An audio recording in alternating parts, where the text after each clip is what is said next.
తాను మామూలుగా పోకూడదట. అలాంటి రామగిరి ఎస్ఐ ఎంటర్ అయ్యి వీడియో కాల్ పెట్టి వీళ్ళందరినీ కూడా భయపడించి ప్రలోభాలు పెట్టి చేసే కార్యక్రమాలు చేశారు. తీరా చూస్తే ప్రలోభాలకు వీళ్ళు ఎక్కడా కూడా లొంగని పరిస్థితి ఎప్పుడైతే కనిపించిందో అప్పుడు ఇక ఎన్నికకు ఎంపీడీఓ కార్యాలయానికి తీసుకొని పోయి ఎన్నిక జరిగించే కార్యక్రమానికి ఫుల్ స్టాప్ పెట్టించేసి టైం అయిపోయి చేసేట్టుగా చేసి ఎన్నిక లాస్ట్కు కోరం లేదని చెప్పి ఎన్నికను పోస్ట్పోన్ చేసే కార్యక్రమం చేసిన తర్వాత ఇదే ఎస్ఐ వీళ్ళను పెనుగొండకు తీసుకొని పోతాడు. పక్క కాన్స్టిట్యున్సీలో ఉన్న పెనుగొండకు. అక్కడ ఎంఆర్ఓ కార్యాలయంలో తీసుకొని పోయి ఎంపీటీసీను బైండ్ ఓవర్ చేస్తూ అక్కడ తెలుగుదేశం పార్టీకి సంబంధించిన నాయకులందరినీ కూడా అక్కడికి రమ్మని చెప్పి చెప్తాడు.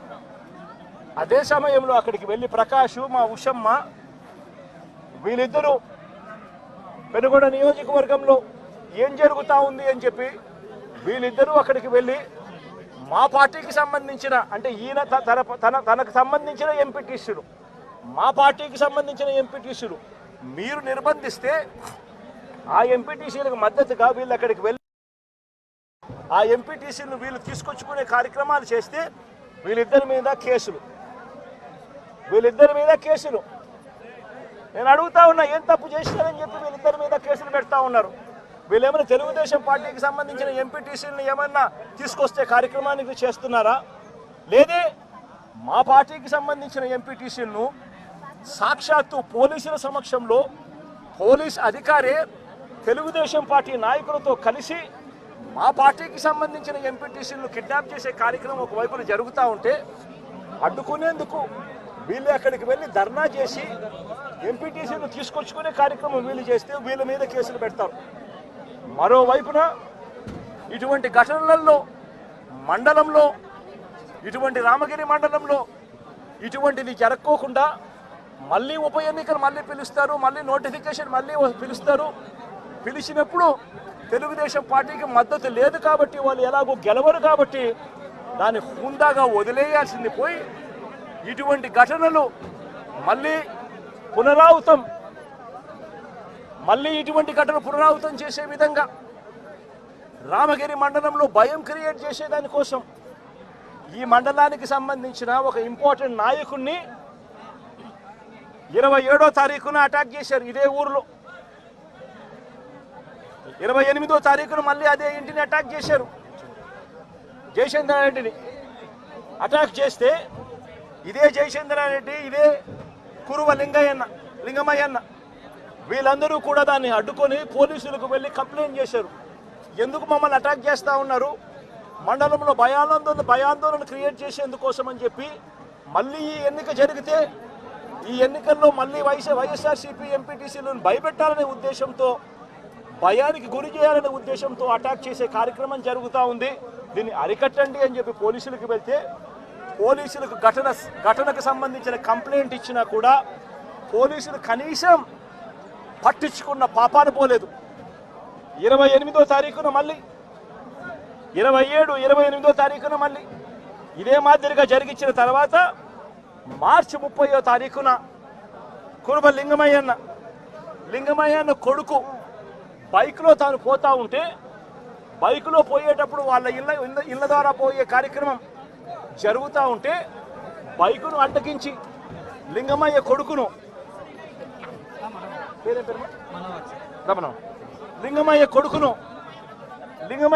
అటాక్ చేస్తారు. అటాక్ చేస్తే లింగమయ్య కొడుకు మనోహర్ అటాక్ చేస్తే ఫోన్లో నాన్న నన్ను కొడతా ఉన్నారు, నన్ను అటాక్ చేసినారు, నన్ను కొడతా ఉన్నారు అని చెప్పి వాళ్ళ నాన్నతో తను మాట్లాడితే నువ్వు ఫోన్ చేసి మళ్ళీ మీ నాయనకి చెప్తావా అని చెప్పి మళ్ళా వీళ్ళింటికి ఇక్కడ నుంచి 20 మంది బేస్బాల్ బ్యాట్ కూడా తీసుకొని పోయి బేస్బాల్ బ్యాటు, కట్టెలు, రాళ్ళు, మచ్చుకొత్తి కూడా తీసుకొని మీద 20 మందితో ఇళ్ళ కాడికి పోయినారు. ఇంటికాడికి పోయి లింగమయ్యన్నను బేస్బాల్ కట్టెతో నెత్తి మీద కొడితే బేస్బాల్ కట్ట విరిగి ఏకంగా ఆ మనిషి చనిపోవడం జరిగింది. నేను అడుగుతా ఉన్నా ఇదే రకమైన పాలనకు సంబంధించి నేను క్వశ్చన్స్ అడుగుతా ఉన్నా. చంద్రబాబు నాయుడు గారిని అడుగుతా ఉన్నా, పోలీసులను అడుగుతా ఉన్నా, అయ్యా మీరు చేసేది న్యాయంగా ఉందా, మీరు చేసేది ధర్మంగా ఉందా అని చెప్పి నేను అడుగుతా ఉన్నా. మీరు చేస్తూ ఉన్న ఈ రాంగ్ ప్రెసిడెంట్ వల్ల రాష్ట్రం ఈరోజు బీహార్ కన్నా నాశనమైన పరిస్థితుల్లో ఈరోజు తయారవుతా ఉంది రాష్ట్రం. ప్రతి చర్య మనం చేసేది డెమోక్రసీలో సిగ్గుతో తలంచుకునే కార్యక్రమానికి మీరంతా కూడా సిగ్గు లేకుండా చేస్తూ ఉన్నారు. ఇదే లింగమైన అడుగుతా ఉన్నా, వీళ్ళల్లో కొట్టిన పోలీసులు కేసులు పెడతా ఉన్నారు. వీళ్ళ దగ్గరికి వచ్చి 20 మంది వీళ్ళని అటాక్ చేస్తే కేసులు పెట్టింది ఎంతమంది మీద? కేవలం 2 మీద మాత్రమే కేసులు పెట్టారు.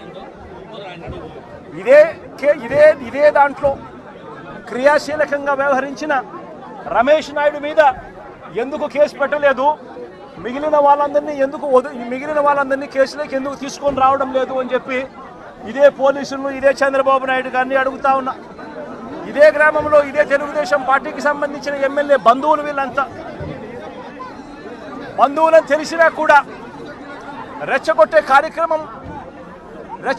కార్యక్రమం సాక్షాత్తు ఈ ఎమ్మెల్యే కొడుకు ఇక్కడికి వచ్చి ఈ గ్రామంలో 27 తారీఖు ఆయనే వచ్చి రెచ్చగొట్టే కార్యక్రమం చేసిపోయినా కూడా ఆయన మీద కూడా కేసు ఎందుకు పెట్టడం లేదు అని అడుగుతా ఉన్నా. వాళ్ళందరినీ కూడా తప్పించే కార్యక్రమం చేస్తూ ఉన్నారు. తూతూ మంత్రంగా 2 మీద మాత్రమే కేసు పెట్టారు. కానీ ఈ హత్యను ప్రోత్సహించిన ఎమ్మెల్యేను కానీ ఎమ్మెల్యే కుమారుడు కానీ వారి మీద మాత్రం ఎటువంటి చర్యలు కూడా తీసుకోలేదు. కంప్లైంట్ చేసినా కూడా 27వ తారీఖున 28వ తారీఖున మా ఇళ్ల మీద దాడి జరుగుతూ ఉంది, మాకు పోలీస్ ప్రొటెక్షన్ ఇవ్వండి అని చెప్పి కంప్లైంట్ చేసినా కూడా పోలీసులు ఎందుకు పట్టించుకోలేదు అని చెప్పి చంద్రబాబు నాయుడు గారిని అడుగుతా ఉన్నా, పోలీసులను కూడా అడుగుతా ఉన్నా. ఇదే ఎస్ఐ సుధాకర్ అనేవాడు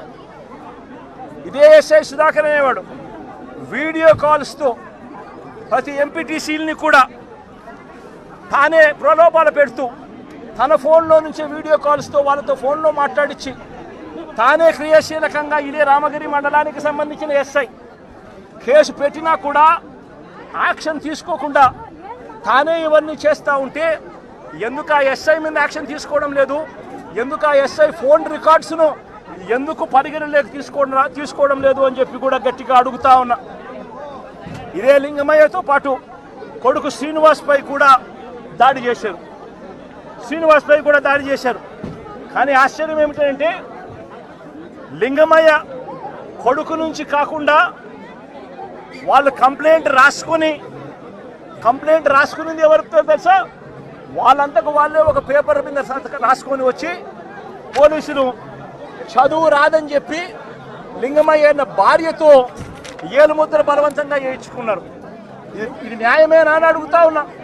లింగమయ్య అన్న భార్య చదువు రాదని కొడుకు పక్కనున్నాడు, దాడిలో ఆయన కూడా గాయపడ్డాడు, చదువుకున్నాడు, కానీ ఆయనతో స్టేట్మెంట్ తీసుకోరు. స్టేట్మెంట్ తీసుకునేది పోలీసులే రాస్తారు. లింగమయ్య అన్న భార్యతో ఏలుముద్ర తీసుకుంటాడు. ఎందుకు ఆయన చదువు రాదు, భయపడిచ్చి పెట్టకపోతే సంతకం ఏలుముద్ర వేయకపోతే ఏమన్నారమ్మా, సంతకం పెట్టాలి. ఎట్టి పరిస్థితుల్లో పెట్టకుండా పోతే ప్రసక్తే లేదు, ఖచ్చితంగా పెట్టాలని చెప్పి ఆమెతో ఏలుముద్ర తీసుకుంటారు. వీళ్ళు ఏం రాసుకున్నారో ఆమెకు తెలీదు, ఏం స్టేట్మెంటు ఉందో దాంట్లో తెలీదు, ఎవడు చెప్పడు. కానీ కొడుకు ఇచ్చే స్టేట్మెంట్ మాత్రం తీసుకునే కార్యక్రమం మాత్రం చేయరు. ఇదే లింగమయ్యను చంపాలనే ఉద్దేశంతో బేస్బాల్ బ్యాటుతో మరి ఇక్కడికి వచ్చి బేస్బాల్ బ్యాటుతో తల మీద కొట్టి చంపిన నేపథ్యంలో ఎక్కడ కూడా పోలీసులు నమోదు చేసిన కేసుల్లో ఎక్కడా కూడా బేస్బాల్ బ్యాట్ ఉందని, బేస్బాల్ బ్యాట్తో కొట్టారని చెప్పి ఎక్కడా రాయరు. ఏంది చిన్న కర్రలతో గొడవ జరిగిందని, ఆ దొమ్మిలో ఏదో జరిగిపోయిందని వక్రీకరించే కార్యక్రమం, వక్రీకరించే ప్రయత్నమే జరుగుతూ ఉంది. ఇక్కడ ఆశ్చర్యకరమైన విషయం ఏమిటంటే పోలీసులు విచారించిన 8 మందిలో 5 మంది మాత్రమే లింగమయ్య కుటుంబీకులు. మిగిలిన 3 పోలీసులు సాక్షులుగా చేర్చిన మిగిలిన 3 తెలుగుదేశం పార్టీకి సంబంధించిన నిందితులకు సంబంధించిన సన్నిహితులను సాక్షులుగా మరో 3 పోలీసులే చేర్చడం అన్నది నిజంగా లా అండ్ ఆర్డర్ అన్నది ఏ స్థాయిలోకి దిగజారిపోయింది, పోలీసు అనే వ్యవస్థ ఏ స్థాయిలోకి దిగజారిపోయింది అని చెప్పడానికి నిజంగా ఇంతకన్నా వేరే ఉదాహరణ కూడా అవసరంలా. అంటే వీళ్ళే మనుషులను తప్పించే దానికోసం సాక్షులను కూడా వీళ్ళకు కావలసిన సాక్షులను మాత్రమే వీళ్ళు ఇప్పుడే యాడ్ చేసుకొని దానికి మళ్ళా లింగమయ్య అన్న భార్యతో ఏలుముద్ర చేయించుకొని వీళ్ళంతకు వీళ్ళే కేసును బిల్డప్ చేస్తూ ఉన్నారని అంటే ఇంతకన్నా దారుణమైన పోలీసు వ్యవస్థ ప్రపంచ చరిత్రలో ఎక్కడైనా ఉంటుందా అని అడుగుతా ఉండ.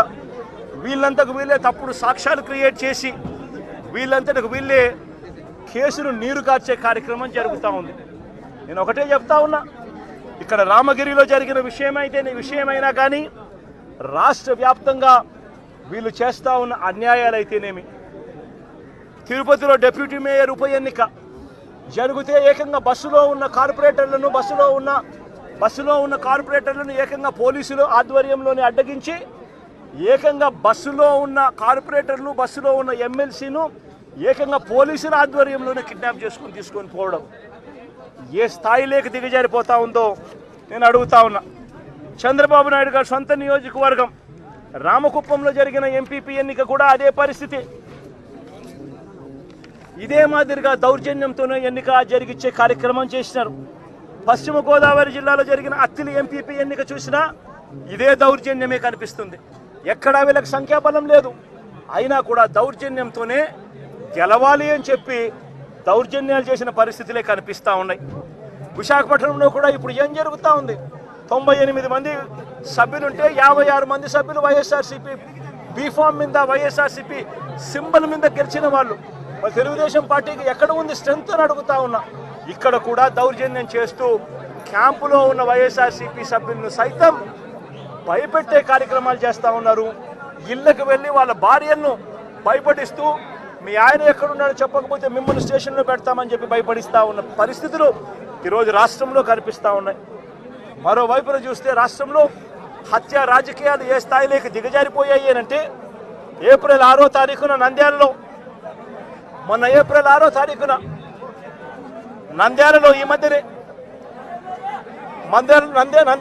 నంద్యాల జిల్లాలో సిరివెల్ల మండలంలో యార్లగడ్డ కాన్స్టిట్యున్సీ ఇందూరు ప్రతాప్ రెడ్డి అని చెప్పి మా పార్టీకి సంబంధించిన మండల కన్వీనర్ ప్రతాప్ రెడ్డిపై దారుణంగా హత్యాయత్నం చేశారు.